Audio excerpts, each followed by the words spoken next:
Good morning, everybody. Today is 21st of October 2020. The day is Wednesday. My name is Ferhan Mazher. Right now, I am in the 10th Cambridge class, and we are going to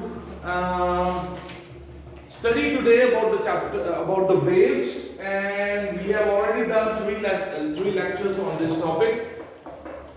Wave. Whenever I say wave. And we learned that there are two kinds of waves. One is a transverse wave, and the other one I told you is the longitudinal wave. So if I draw a photo of a transverse wave, so that wave will be look like something like this. So when the wave is passing, it's a transverse wave.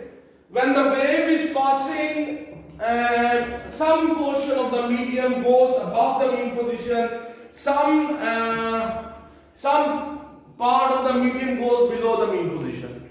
And I told you that this is called the crust, this is called the trough, this is called the crust, this is called the trough. And these are the mean positions.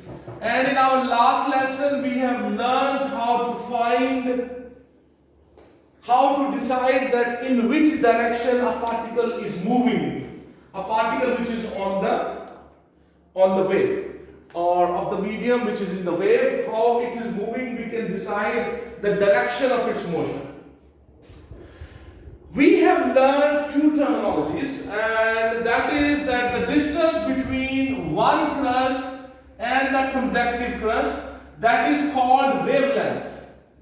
Or you might say the distance between one trough and the next consecutive trough, the distance between them, that is known as wavelength. We represent it with the lambda. And another point is very important. You know that this point will be moving upward, this point will be moving downward, this point will be moving downward, this point will be moving upward. And I told you that the actual definition of the wavelength is that the 2 points which are in phase. For example, this point, let me say this is A point, B point, C point, D point. You know that B and D, they are in the same phase. Why they are in the same phase? Because their location around the mean position is same, plus their direction of motion is also same. So the distance between two consecutive points which are in phase, that is known as wavelength. For example, from B to D, that is also known as one wavelength. So the one term which you should all know, that is the wavelength, and you should be able to recognize this. Okay. And another term which was very important and you should be able to recognize is the amplitude. The amplitude means that if a particle is vibrating, so I am talking about amplitude. So amplitude means when a wave is moving through a medium, so the particles of medium go above the mean position, some particles go below the mean position. And if you take a single particle, we have learned that the single particle will be vibrating up and down. So from the mean position, how high you went, this distance. From the mean position, how high you went, or from the mean position, how low you went. That is known as, this distance is known as amplitude. From the mean position, how up you went, or from the mean position how low you went, that is called amplitude. This is already, we have already studied this. So you see, if I take a single particle from this wave, for example, I take a particle of water here and I start observing it. So when the wave, I am taking a single particle of water, it's a water wave, I am taking a single particle of water and I am going to observe it. So when the water wave passes For example, a water wave, like the water wave will come and it will pass from here. So how this particle will move? We have already learned this. This particle, if the wave is going in this direction, this particle will not go with the wave. We have learned this. This particle will remain in its location, but it will vibrate. And it will vibrate perpendicular to the direction of the wave. This particle will go up and then it will go down. You see, when the wave will pass from here, this particle will not go with the wave. It will remain here and it will vibrate. It will, from the mean position, it will go up, it will go down, it will go up, it will go down. So what this particle is doing, suppose let me name it as A. This particle went up, then came down, then went down, and then came back. You see, if you start observing it from this location, when it was here. So it went up, came back to mean position, went down, then came back to the mean position. This is one complete vibration. This is called one complete vibration. If I started observing this point when it was on the mean position, so it went up, came down to the mean position, went down below the mean position, and then again on the mean position. This is one complete vibration. You understand? For example, I started observing it from here. Suppose I started observing it when it was here. So when this particle will move, this will go down and come back and go down and come back and go down. So it will go to the mean position, then it will go down, then it will come back, and then it will reach back on the top. So that's a complete vibration. So when the waves will be passing, the particle of the water, they will not go with the wave, they will be vibrating perpendicular to the direction of the wave.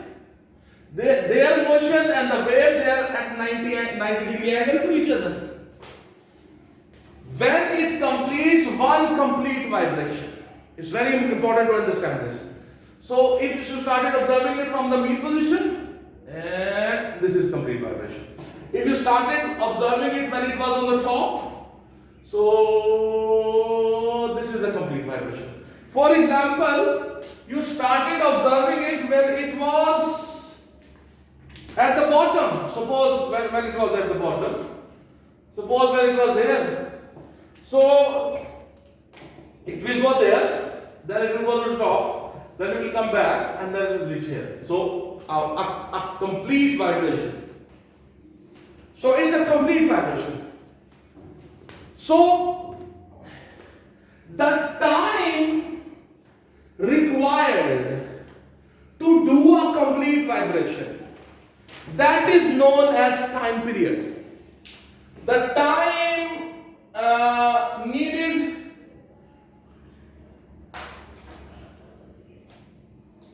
time period represented with the capital T is represented with the A and is represented with the lambda. So the time required to do a complete vibration, that is known as the time period of the wave. For example, if anything is vibrating, for example, this is vibrating. We use the word oscillating, vibrating, moving to and fro, moving up and down. So the time which it takes to complete one vibration, that is known as time period, and it is represented with the capital T. The time period can be explained in another word and in another method.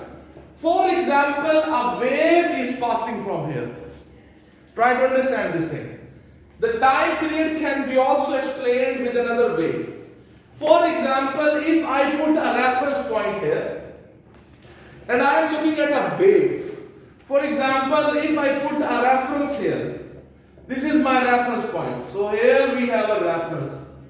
So here I will be observing the wave. So the time required for a complete wave to pass through the reference. The time required for a complete, so this is a complete wave. Okay? So this point, when this thing will reach here, we will see a complete wave has passed.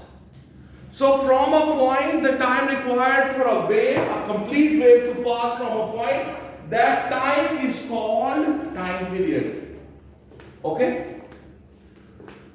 If you can see the wave, the time required for a complete wave. So for example, let me, if you are getting confused.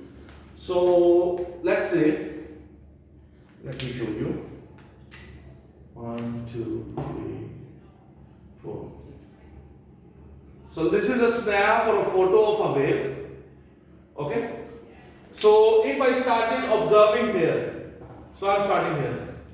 So this will be a complete wave. Okay? And this will be also a complete wave. Okay? So you can see that these are complete waves. So when you will be observing from here, you are observing here, you will note down that how much time it takes. Let me say A, B, C. So suppose this C thing will come here, then a complete wave has gone by. Okay? So the time required for a wave to pass from a point, that time is known as time period. Do you understand? Okay, and another important thing. We use another term that is called frequency. Frequency means that frequency, spellings, I don't know, that is F. The frequency means that how many waves are passing in 1 second. I use two words. That, for example, I am standing here, I will count that in 1 second how many waves are passing from here. Or in other words, I will count that in, for example, if I will be concentrating here, in 1 second how many vibrations are done.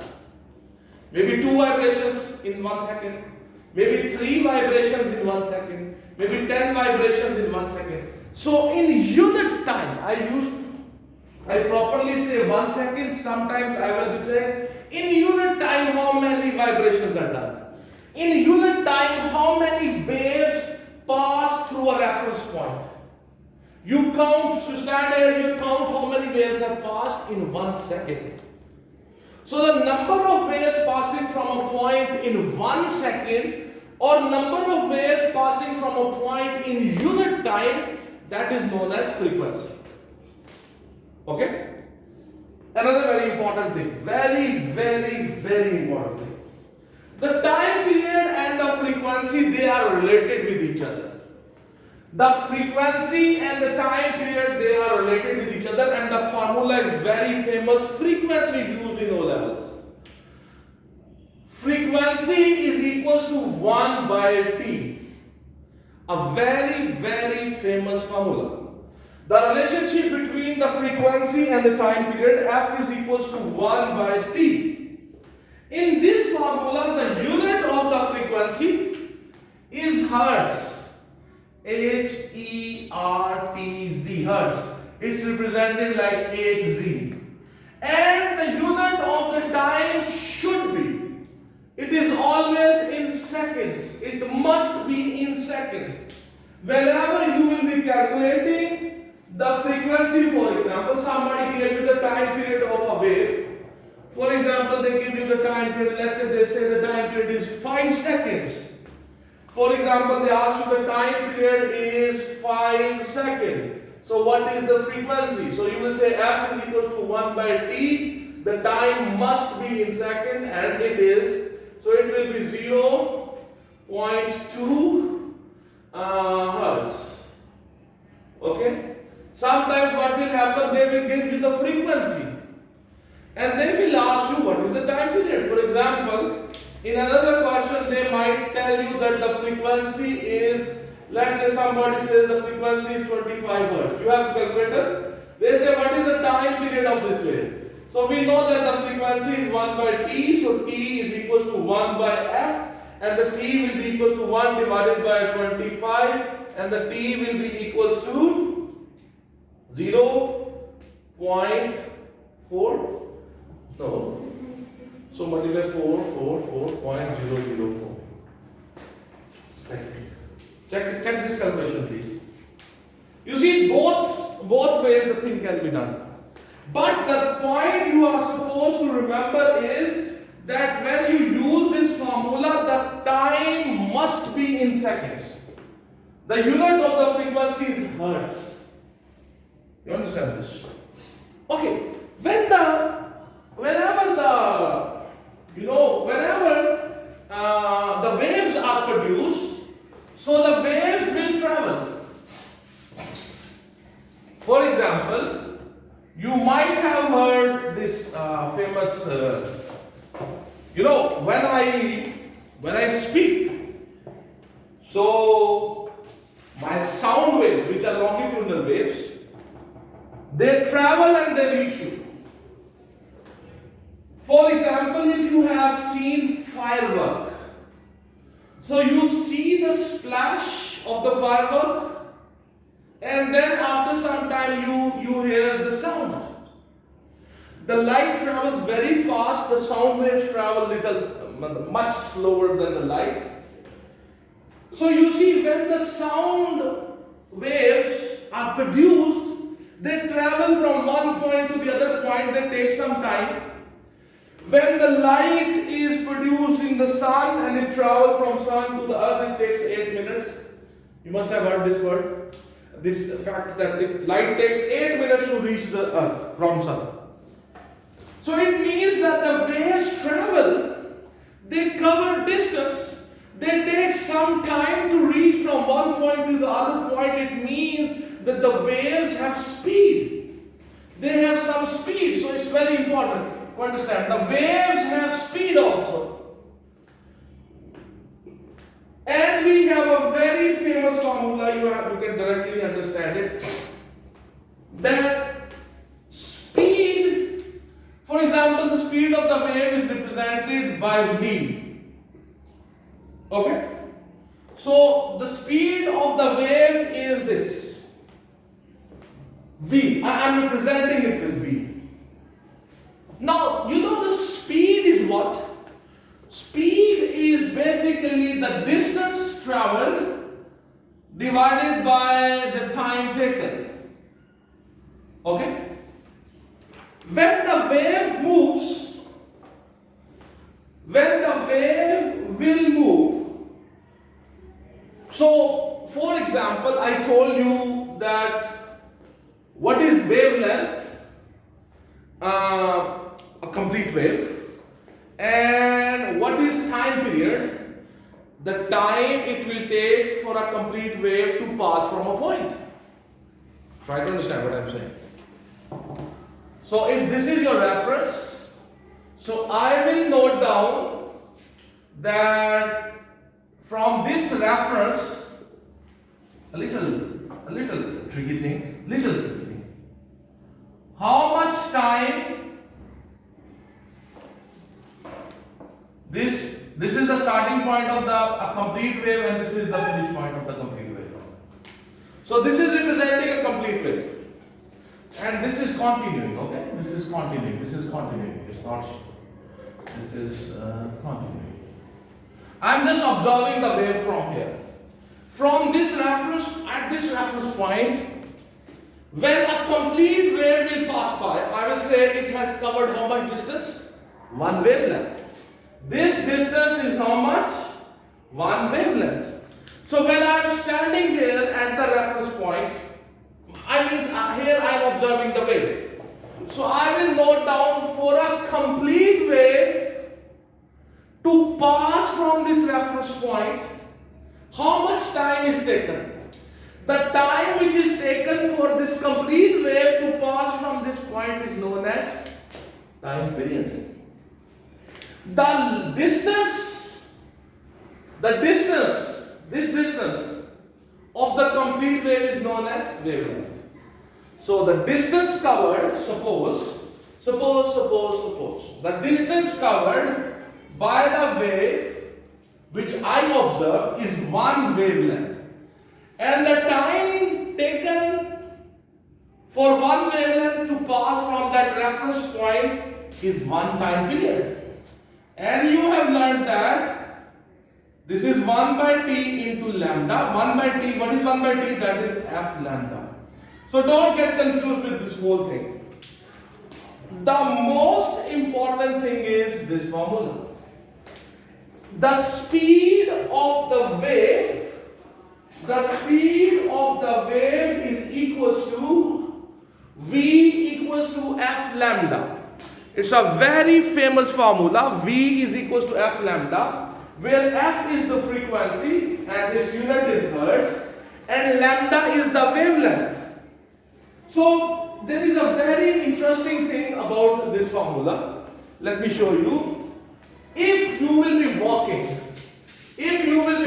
on this formula, if you are doing numericals on this formula, for example, somebody tell you that the frequency is 20 hertz and the lambda is 10 centimeter. What will be the velocity? So we know that the V is equals to f lambda. V frequency 20 hertz, and what is the lambda? 10 centimeter. So the speed will be 200 centimeter per second. Okay, let me do another numerical for you. For example, somebody tell you that the frequency is 20 hertz, but the lambda is, somebody says, 0.5 meter. What is the velocity? V is equals to f lambda. V is equals to 20 multiplied 0.5, and V will be equals to 10 meter per second. You understand? Important thing. If the wavelength is in centimeter, when you will use this formula, the unit of the velocity will be centimeter per second. If the wavelength is in meters, and when you will apply this formula, the velocity will be automatically in meter per second. Okay, the numerical type can be by another angle also. Sometimes they might tell you that, for example, somebody tell me that the frequency of the sound, let's say somebody says, okay, the velocity of the sound is 300 meter per second, and they say the frequency is, let's say somebody says it is 100 hertz. So what will be the wavelength?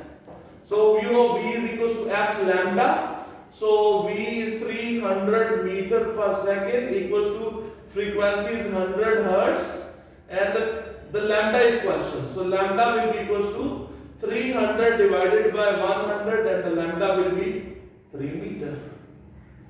If the velocity is meter per second, you see, it's very important to understand this.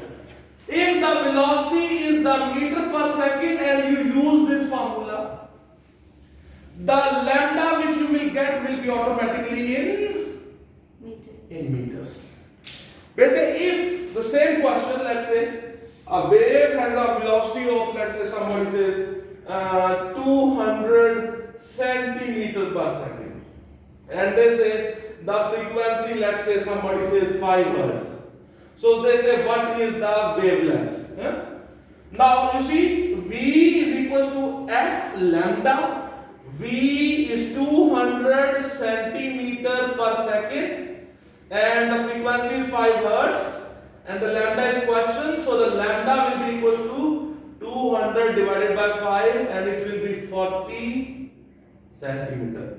The important thing, which the point I want you to note down, is that when the velocity is in centimeter per second and you apply this formula V is equals to f lambda, automatically when the calculation will be done, the wavelength will be automatically centimeters.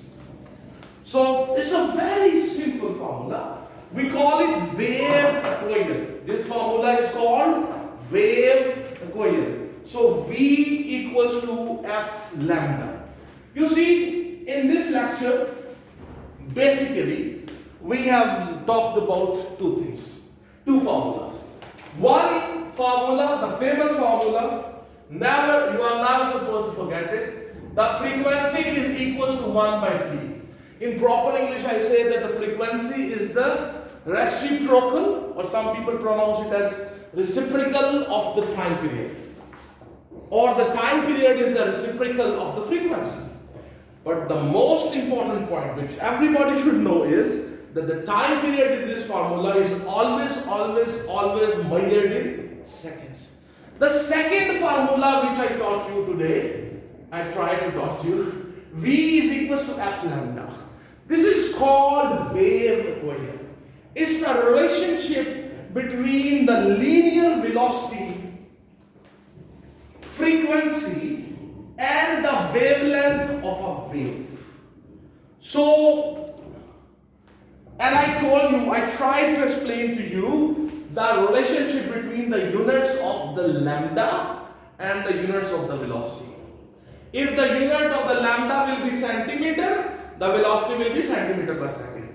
If the unit of the lambda will be meter, the velocity will be meter per second. So I think it's enough for today, and thank you very much, Ji. Have a good day and God bless you.